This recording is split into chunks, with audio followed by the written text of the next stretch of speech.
किसान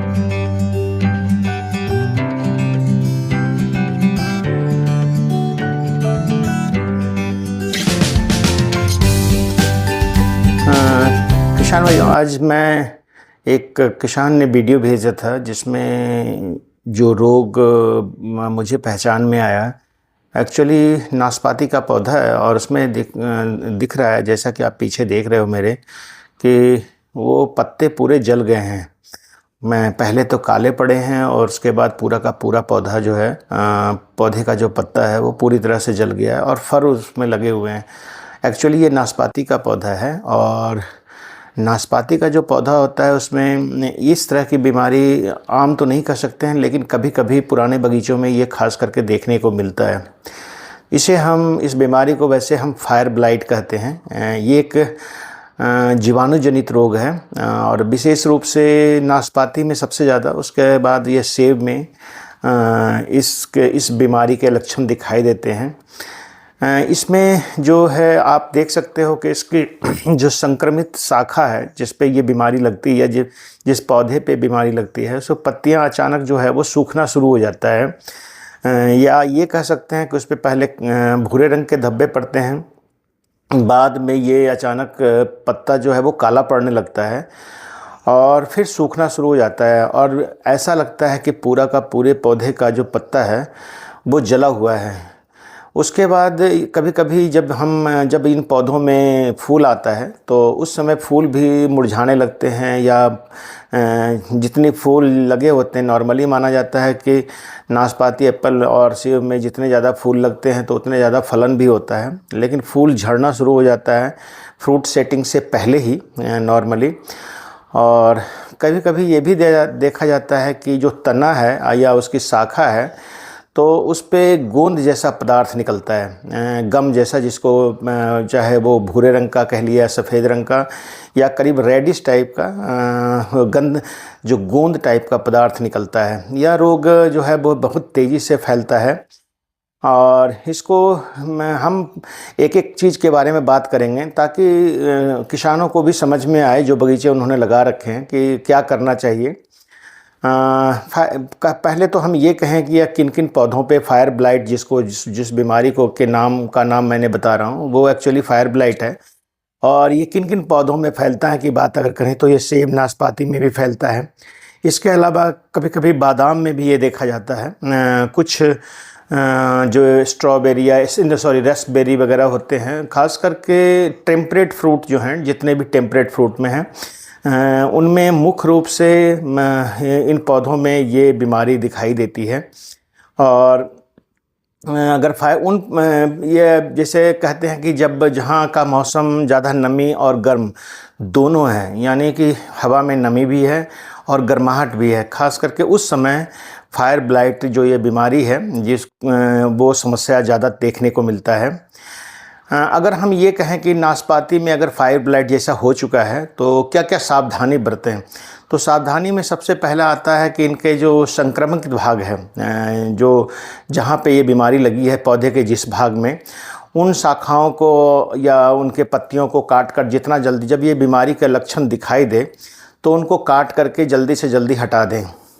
क्योंकि अगर जो संक्रमित हिस्से को अगर काट देंगे तो उसमें फ़ायदा ये होता है कि ये बीमारी जो है, चूँकि ये जीवाणु से फैलता है, जीवाणु का मतलब है बैक्टीरिया से फैलता है, तो फैलने में थोड़ा सा कमी आ जाती है अगर रोक सकते हैं शुरुआत में।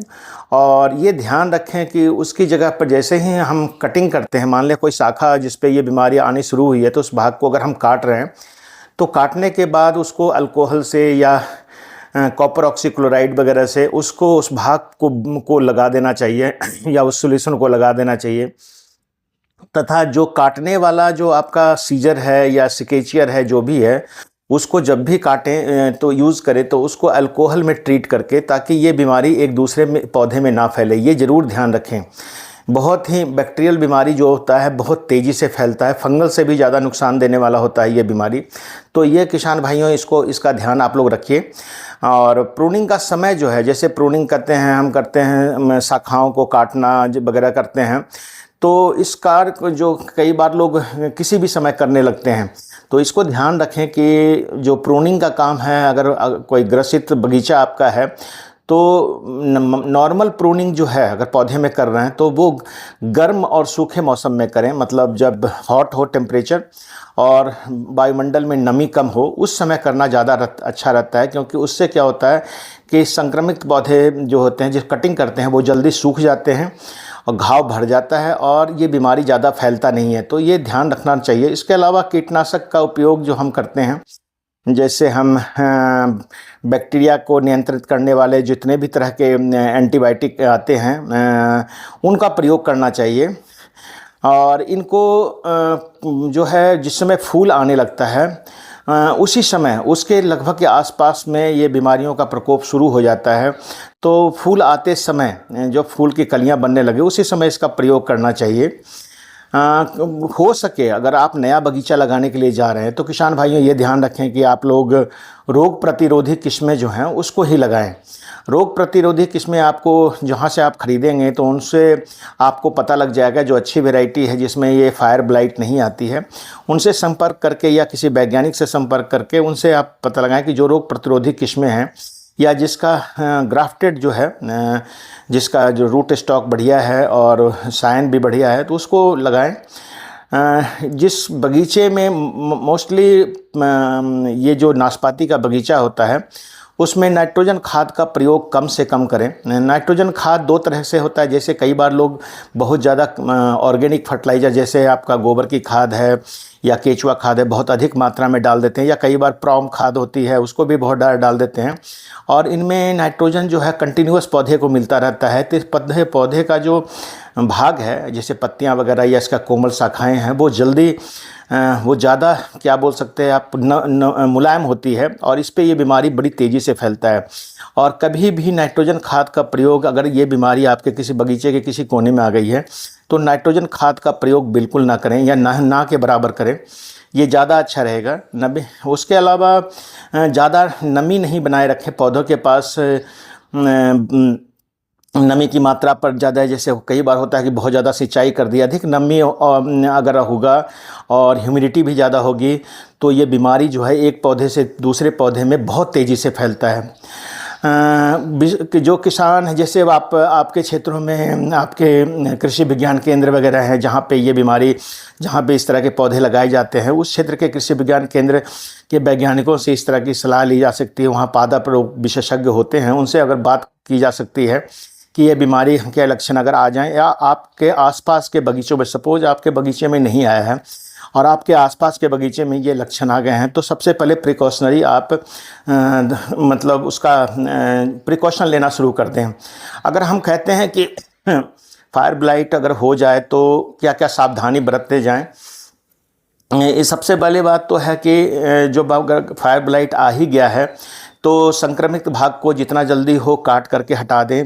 जैसे शाखा है, उसकी पत्ते हैं, उसको काट के हटा दें। फलों को तुरंत काट कर तोड़ दें पत्तों पे, क्योंकि फलों पे भी इसके धब्बे नज़र आते हैं। और जो कटाई करने वाला आप औजार, क्योंकि डेफिनेटली है कि किसी न किसी औजार से, किसी सिकेचियर से या कोई आरी से या कोई प्रूनर से आप उसकी कटाई करेंगे तो उसको अल्कोहल के 10% जो अल्कोहल होता है उसके सोल्यूशन में बार बार एक डब्बे में रखिए और उसके आपका जो टूल्स है उसको बार बार ट्रीट करते रहिए ताकि वो डिसइंफेक्टेंट रहे और यह बीमारी एक पौधे से आपके दूसरे पौधे में ना फैले। दूसरा है कि प्रूनिंग का समय, प्रूनिंग जो मैंने आपको बताया कि सूखे और गर्म मौसम में करें, जब मौसम में नमी कम हो। इसके अलावा जब आप देखते हैं कि कोई पौधा का शाखा जिसमें ये बीमारी जिसके पूरे पौधे में आने से पहले किसी शाखा में आ गई, तो उसको कम से कम जहाँ से बीमारी ऊपर को दिख रहा है उससे नीचे कम से कम 10 से 12 इंच छोड़ करके उसको कटिंग करें। उसके अलावा अगर कीटनाशक का प्रयोग भी इसमें बहुत ज़रूरी है, जैसे ताकि बीमारी एक जगह से दूसरी जगह, क्योंकि कीड़ों के द्वारा ही बीमारी नॉर्मल तरीके से ये कई तरीके से फैलती है, लेकिन कीड़ों के द्वारा भी ये बीमारी फैलती है। तो कीटनाशक का सही समय पर प्रयोग करें। और इसके अलावा जिस समय फ्लावरिंग आता है उस समय कीटनाशक का प्रयोग जो है सही मात्रा में करें ताकि फ्लावर भी सेट हो और पौधे को जो फूल भी है आपका जो है वो गिरे नहीं। तो ये ध्यान रखना ज़रूरी है। रोग प्रतिरोधी किस्में तो मैंने आपको बताया कि उसका चयन करें, नाइट्रोजन खाद का प्रयोग कम करें, और उसके बाद आसपास जो देखते रहें कि आपके बगीचे के आसपास के बगीचों में इस तरह की बीमारी आ रही है तो प्रिकॉशन लेना शुरू कर दें। बगीचे है उसकी साफ सफाई रखें। साफ सफाई का मतलब कई बार गिरी हुई पत्तियां जो वगैरह है उसको इकट्ठा करके और उसको जला देना चाहिए। इसमें जलाना बहुत ज़रूरी है, आप इसको फेंकें नहीं कहीं कोने में या दबा दें, तो वो उससे बेटर है कि आप उनको इकट्ठा करें, पत्तों वगैरह को, जो गिरे हुए पत्ते हैं, क्योंकि ये बीमारी का बहुत बड़ा कारण होता है। और उनको इकट्ठा करके उनको जला करके आप जला दें इकट्ठा करके, और उस पर कोई तेल वगैरह डाल करके, ताकि वो बीमारी फैले नहीं। और विशेषज्ञों की सलाह तो आपको लेनी ज़रूरी है ही। अगर यह बात करें कि यह फैलता कैसे है, तो मौसम में जैसे मैंने बोला आपको कि अगर जैसे ये बीमारी अगर शुरुआत हो चुकी है तो ये बीमारी जो है बारिश और ओस की बूंदों के द्वारा, जो बारिश गिरती है उससे छींटे पड़ करके पौधे के ऊपर पहुंचते हैं और धीरे धीरे बीमारी तने होते हुए पत्तियों शाखाओं तक पहुंचने का काम करता है। इसलिए उस समय आपको फंजिस कॉपर ऑक्सीक्लोराइड वगैरह का छिड़काव अवश्य करना चाहिए। मधुमक्खियों के द्वारा भी ये फैलते हैं। मधुमक्खी कीड़े जो भी परागन करते हैं उस समय ये फैलाने का काम करते हैं। इसके अलावा जो आपने प्रूनिंग के लिए औजार यूज़ करते हैं उनके द्वारा भी फैलता है। कभी कभी हवा तेज़ चलती है तो जो ग्रसित पौधे हैं कि पत्तियां उड़ करके दूसरे पौधे के ऊपर अगर गिर जाती है या उससे फैलता है, तो उससे भी ये फैलता है। और आदमी के द्वारा, आदमी टच करता है एक पौधे से दूसरे पौधे को, या सिंचाई करने के द्वारा पौधे के ऊपर जब छींटे पड़ते हैं या पत्तों के ऊपर छींटे पड़ते हैं, तो ये सारे कारण हो सकते हैं कि ये इसके कारण से ये फैल सकता है। तो ये सारी चीज़ें आपको ध्यान रखनी चाहिए। अगर हम कहें कि नाशपाती के फायर ब्लाइट का नियंत्रण कैसे करें, तो सबसे पहली बात है कि नियंत्रण के ऊपर कि अगर इनके संक्रमित भाग को काट करके हटा दें। स्वस्थ हिस्से को, जैसे हम बोला आपको कि जब कटिंग करते हैं तो जहाँ से इन्फेक्शन हुआ है उससे नीचे से काटें। औजारों को आप अल्कोहल से ट्रीट करते रहें कटाई करते समय। प्रूनिंग का समय जो है वो आप निर्धारित करें कि सूखे मौसम में करें। कीटनाशक का प्रयोग करें, उसमें सबसे जो बेहतरीन इसमें है कॉपर ऑक्सीक्लोराइड और एंटीबायोटिक्स। एंटीबायोटिक्स में आपका है कि स्टेप्टोमाइसिन, स्टेप्टोसाइक्लिन, एग्रोमाइसिन वगैरह जो भी है उसका स्प्रे आपको करते रहना पड़ेगा। एक पंप में करीब 6 ग्राम डाल करके, 3 या 4 ग्राम डाल करके आपको स्प्रे करते रहना पड़ेगा। और कॉपर ऑक्सीक्लोराइड का लगातार स्प्रे 10 से 12 दिन के अंतराल पर करें। इसमें कॉपर ऑक्सीक्लोराइड फंजीसाइड भी है और इंसेक्टिसाइड भी है और न्यूट्रिएंट भी देता है। तो ये सबसे कारगर माना गया है कि कॉपर ऑक्सीक्लोराइड 2.5 ग्राम प्रति लीटर पानी में मिला करके इसको बार बार स्प्रे करें। और बीच बीच में आप एंटीबायोटिक का भी, जैसे स्टेप्टोमाइसिन, स्टेप्टोसाइक्लिन वगैरह है, इसका जो है आप स्प्रे करते रहें। पौधे के पूरे तने को, पूरे पौधे को नहला दें। प्रतिरोधी किस्में हैं जैसे केफर है, ओरिएंटल है, या मुंगलो है, या इत्यादि प्रतिरोधी किस्मों को इसमें भी लगाया जा सकता है। नाइट्रोजन का खाद का प्रयोग कम से कम करें, अगर ज़रूरत हो तभी करें। अदरवाइज अगर आपकी मिट्टी में नाइट्रोजन की भरपूर मात्रा है तो कम से कम प्रयोग करें। उसके अलावा निगरानी करते रहें। आर्द्रता ज़्यादा होने पर, ह्यूमिडिटी होने पर कॉपर ऑक्सीक्लोराइड का स्प्रे, जैसे ही ह्यूमिडिटी ज़्यादा देखें वातावरण में तो आप कॉपर ऑक्सीक्लोराइड का प्रयोग करें। जो गिरी हुई पत्तियां हैं, फूल फल इत्यादि, उसको साफ़ करते रहें। तौलिए से हटा दें उसको पौधे के पास से, और पौधे का तौलिया जो है उसकी गुड़ाई करें और उसमें सीमित मात्रा में पानी दें। पौधे के तने को आप जो बोर्डेक्स मिक्सचर है उससे पुताई करते रहें ताकि बीमारी तने से होकर के ऊपर को ना फैले। और बाकी के जो आपके वैज्ञानिक हैं उनसे सलाह भी लेते रहते हैं। और स्टेप्टोमाइसिन जैसे है उसका प्रयोग तो हम बताएं आपको कि जब फूल आने लगता है उस समय से स्टेप्टोमाइसिन का प्रयोग कंटिन्यूअस शुरू कर दें। हर 8 से 10 दिनों के बाद इसका, जब तक ये बीमारी आपको लगता है कि पूरी तरह से ख़त्म नहीं हो गई है, तो इसको अगर आ गई है तो उस समय, और आने से पहले भी अगर आपको लगता है कि पिछले साल आया था बीमारी, तो उस समय फूल आने के बाद इसका प्रयोग करें। स्टेप्टोऑक्सीसो टेट्रासाइक्लिन भी आता है, उसका भी खास करके उसका प्रयोग भी किया जा सकता है। और कॉपर हाइड्रोक्साइड या कॉपर ऑक्सीक्लोराइड जो है बाज़ार में मिलता है, तो उसका प्रयोग आप ज़रूर करें और पूरे साल करें, बीच बीच में 15 दिन, 1 महीने के अंतराल पे।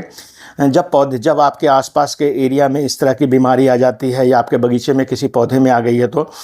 और जो इसके अलावा कई बार प्लांट का ग्रोथ रेगुलेटर वगैरह भी है, इसको फ़ायदा करता है। तो मेरा कहना था कि जो ये बीमारी है फायर ब्लाइट और नाशपाती का, इसका कंट्रोल करने के लिए पूरी जानकारी देने का मैंने कोशिश किया।